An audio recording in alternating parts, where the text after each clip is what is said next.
everyone, it is time for a new video, and today I'm going to be giving you graphic novel slash comics recommendations. I did one a while ago and you all seemed to like it, and so I thought I would do one again. I've also read so many new graphic novels since then, and I've just completely fallen in love with them, so I'm not going to ramble for too long. Let's just get straight into it. The first book that I have here physically is The Girl from the Sea by Knox Ostertag. I love this one so much. I recently read it, flew through it in one sitting. I read it in a vlog. I don't know if it's going to be up already when you're watching this, but if it is, I'm going to link it down below. This book is a YA graphic novel about these two girls. One of them is just a normal human girl, and the other one is a mermaid. A few years ago, they ran into each other in this lake, and now they run into each other again, and there is just this friendship that develops between them, and it slowly grows into more, and it's just so sweet and beautiful. It's about first love and just like fighting for what you care about, and it's such a beautiful book, and the art style is just absolutely stunning.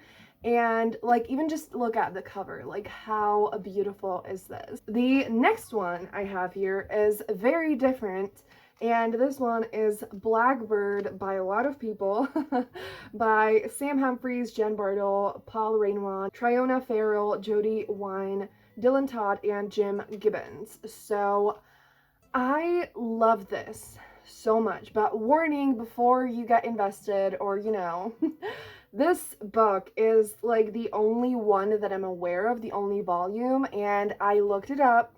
I didn't see a sign of there being another volume, and it does have an open ending, and I loved this book so much, and I am praying and hoping that there is going to be another volume, because this is one of my all-time favorites as well, and I was just so invested. And I definitely got it because of the cover. Like, I personally think that like this art style is just breathtaking. I want to show you something that's like not a spoiler, but like, it's just absolutely stunning, and like you can already kind of see, from the from the cover and the first page, and like just I cannot handle it. And it follows Nina, who knows that there's some kind of like weird magic going on in the world that no one else seems to see, and then this creature kidnaps her sister, and she goes on a journey to just figure out what happened, to find her sister and everything. And there's like a lot of secrets and betrayal, and it's just so much fun, and I loved the main characters so much. And the last one that I have physically is Fangs by Sara Anderson. I found this thanks to Chloe from Books with Chloe, and I actually read it for a vlog that may or may not be connected to Chloe that I don't think is going to be up when you're watching this, but I just had to mention this book because it's so fun, and it's basically a romance between a werewolf and a vampire. And so just perfect for the fall season, and you just need to definitely check it out during the fall time, or like any other time. But it is so pretty, and the art style is black and white, and it's quite simple. It's not like my favorite style, but I like it.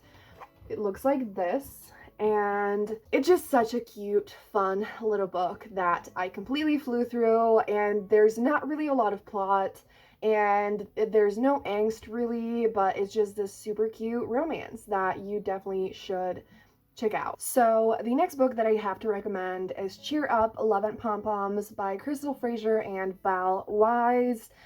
I read an arc of this one. I don't know if I vlogged about it. I think I did, but I'm not sure if I like put it up or which vlog it's in, but this book is so beautiful. This one is like a YA contemporary setting, and this one follows these two girls, Annie and Bibi, and Annie is described as an antisocial lesbian, and she basically is pressured to join the cheerleading team, and she really doesn't want to. She definitely has like a very grumpy vibe, and I love her. And then it also follows Bibi, who is a trans girl who is like the leader of the cheerleading team, and it follows the two of them as they become friends, and it's a lot about friendship and love, but it also deals with like microaggressions against Bibi, and transphobia. I was so invested in the characters, and I really hope that there's gonna be another volume because I would love to see more of them, and highly recommend this one if you want like a contemporary graphic novel and just with a lot of queer representation as well. The next book that I want to recommend is The Prince and the Dressmaker by Wang. So this one I think is one of like very popular graphic novels, but I recently read it like a few weeks ago and I enjoyed it a lot. So it is about this prince who asks this dressmaker to make him dresses, and it is in this like historical setting, and it is not considered like proper for a guy to wear dresses. The prince Sebastian, he basically creates this like kind of like drag persona, and he goes to parties dressed in dresses and, you know, like with a wig and makeup and everything. And it's just such a beautiful, empowering story about, you know, like staying true to yourself and friendship and love. And it's so wholesome, and it has its like, you know, painful moments, but it's just such a beautiful, comforting story that I highly recommend. Once again, the next 3 books that I want to recommend are all middle grade, starting with The Tea Dragon Society by Kay O'Neill, which I absolutely adore. This one is quite well known, but I had to mention it because it's such a beautiful little book, little series. It has 3 books that are all under 100 pages. And one like warning or something that I personally loved, but I do know that it's not for everyone, is that this series doesn't really have a plot. There's not a lot that happens. It's just this super sweet, heartwarming, absolutely the most comforting thing ever that is just about found family and friendships and these tea dragons and the people who take care of them. And it's just so magical and soft and sweet, and there's not any plot to it really. So if you're someone who really cares about plot, then it's probably not for you. But if you just like books that have amazing vibes and you want something that's going to make you feel better, bring you some comfort, this is absolutely perfect for you. Then the next book that I want to recommend is The Sprite and the Gardener by Abrego and Whitt, which again is also middle grade. It's set in this world where the sprites no longer help humans, or like no longer interact with humans, and no longer take care of their plants. And our main character, Wisteria, wanders into this garden that has like dying plants because the gardener doesn't really know how to take care of them yet. And so Wisteria starts to like use magic to help the plants grow, and she runs into the gardener, of course, and they become friends. And it's just kind of about embracing that we all have strengths and weaknesses, also about friendship and just trying to lean on other people, let people help you, and just work together. And it's just so sweet, so cute, really short. I'm pretty sure it's on Kindle Unlimited, as well as the Tea Dragon Society, actually. That's how I could finally read it, so definitely check those out. The next one that I have here is Ghosted in LA, which has quite a lot of volumes. I read, I think, the first 2 or 3, and this one is YA, or I honestly would say like new adult, and it's about this girl who just got dumped by her boyfriend, who moved to LA for him, but he dumps her right at the beginning. Then she finds this abandoned mansion that has a lot of ghosts in it, and so it's paranormal and it's really fun. It wasn't like my favorite thing ever,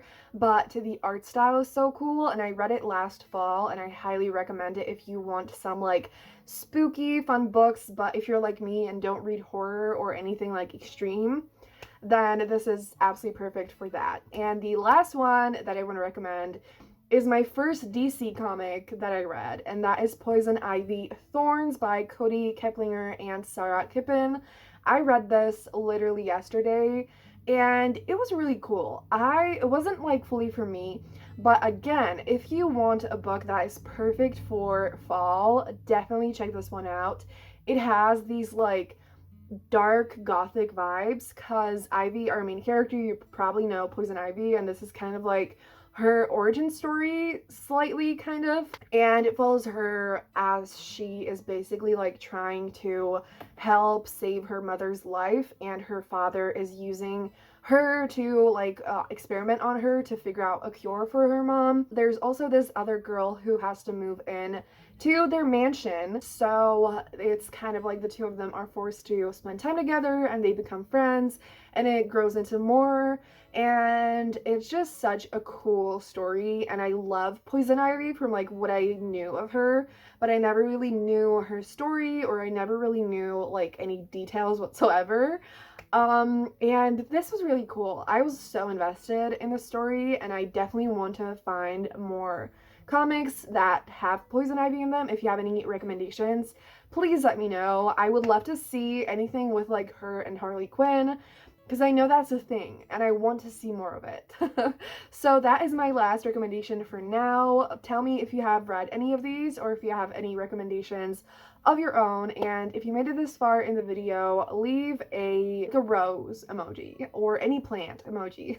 And thank you so much for watching, and let me know in the comments down below if there are any like recommendation videos that you'd like to see from me, because I want to do more of them. And so stay tuned for that. And again, thank you for watching. Have a great day, and I'm gonna see you soon in another video. Bye.